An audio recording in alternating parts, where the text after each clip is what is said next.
Hello, I'm Kyle Brent. You may or may not know me, but I'm a psychologist and I make a comfortable living. I'm 32 and things are looking up for me, or so I thought. This whole thing started about a month ago. I was checking up on a patient of mine, Henry Miller. He had found a book about a week ago. I found his obsession a little odd, but he claimed the book had helped him out and he was feeling much better. But today something was wrong. He looked tired, panicked, and stressed. I asked him what was wrong, but he barely talked to me. I kept asking him question after question, but he was mostly unresponsive. As our session came to a quick end, I asked him if he finished reading the book.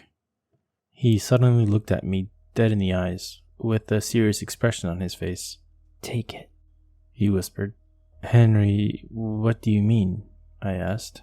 "Please," he said, slightly louder now. "I don't understand," I said. He suddenly got up and held the book out in his hands. The book looked old and dusty. It had a brownish color and its pages were yellow and aged. It looked like it had this large layer of dust coating it, but handprints were clearly visible. "You want me to read the book?"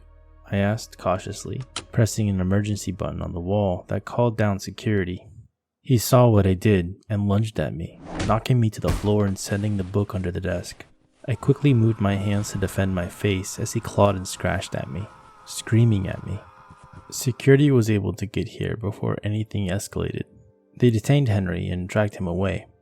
Janitors arrived and cleaned up the situation a couple minutes later, and I was laid off from work for the rest of the day. On my way out, Michael Barrell, a friend of mine who was one of the janitors, came up to me holding a familiar book. Michael was a tall, bulky guy who was around 6 feet tall and had short, scruffy black hair, green eyes, and a faint beard. "Yo, Kyle, I found this book under your desk. Is it yours?" He asked in a lighthearted tone that was noticeably deep. "Oh, yeah," I said, and took the book out of his hands. I knew the book wasn't mine, but Henry's voice was ringing in my ears. Maybe the book had something to do with why he was acting so strange. Michael and I parted ways, and I quickly made my way home after parking my truck into the garage. As I entered my house, I quickly closed the front door and made my way to the living room to check out this strange book. I immediately went to open it when I realized it had a lock, keeping me from its contents. Swearing to myself, I made my way back to the building I worked at, only to realize that it was closed. Everyone had gone home early. I banged on the front door, hoping someone would come and let me in, but nobody answered. Sighing, I made my way to the back and used the spare key I had to enter the building. If I was caught sneaking in, I would most likely get fired, but I knew what I was doing. Keeping the book tightly held by my waist, I made my way through the building, looking for my office. It would have been much easier if it wasn't so damn dark, but I was more than familiar with the layout. I made my way inside my office and started looking around near my desk where the scuffle had happened between Henry and I. Everything looked cleaned and completely normal, as if it had never happened. Panicking, I realized one of the janitors probably had the key. I immediately left my office and rushed back home, retreating to think of another plan. After making my way back to the living room, I examined the book again. It didn't look any different, but the keyhole seemed to resemble an odd shape, making it clear the actual key would be much different than a normal looking one. I entered my bedroom and sighed, quickly turning off the lights and closing my eyes, a plan clear in my mind. The next morning, everything played out normally, and I got to work a bit early to talk with some of the janitors. Oddly, Michael wasn't here today, but I brushed it off as he had many sick days that he could use whenever he felt like. For the rest of the week, Michael was absent, and I still couldn't find the key. I was clearly getting suspicious of Michael, so I decided to visit him at the end of my work shift. After getting into my car, I made my way to Michael's house. You might be asking how I know where he lived. The answer is simple. His birthday was 3 months ago, and I still remember his address. I approached his house, but something was immediately off.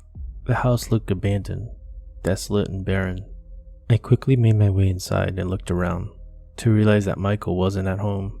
I looked through his house, looking for the key, but the only thing that caught my attention was his diary, lying there, pages scribbled in ink and strewn across the floor.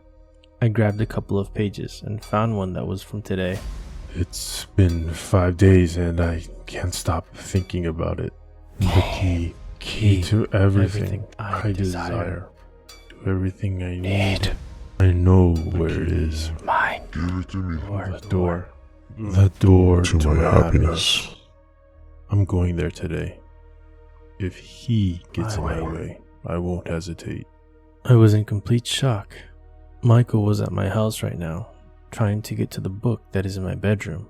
I grabbed my phone and dialed 911 and told him to go to my address. Then I quickly got into my car and drove home as fast as I could. I couldn't let him get the book. When I arrived, I saw the front doors wide open. I immediately rushed into my house. Everything was demolished, as if somebody was looking for something. I quickly made my way upstairs, grabbing a kitchen knife to defend myself. I opened my bedroom door to something horrific. Michael was in the corner of the room, book wide open in his hands as it emitted this reddish glow. Michael? I asked, terrified. He didn't respond and kept staring into the book. I got closer and grabbed the book from him, but he retaliated, biting me in the leg. I watched as blood started to stain my pants. Yelling in pain, I propelled the kitchen knife into Michael's arm. He let out a demonic screech as he backed away, my flesh and blood soaking his face, stumbling as he had hurt my leg badly. He saw this and started crawling towards me, despite the injury to his arm. I screamed and tried to crawl away, but I wasn't fast enough. Suddenly, 2 police officers ran into the room, and one of them tased Michael in the neck, sending him to the ground. About a month has passed since that incident, and things haven't gotten any better. The book lays dormant in my dresser drawer, with the key in my wallet. I can sometimes hear the book whispering to me, but I try to ignore it.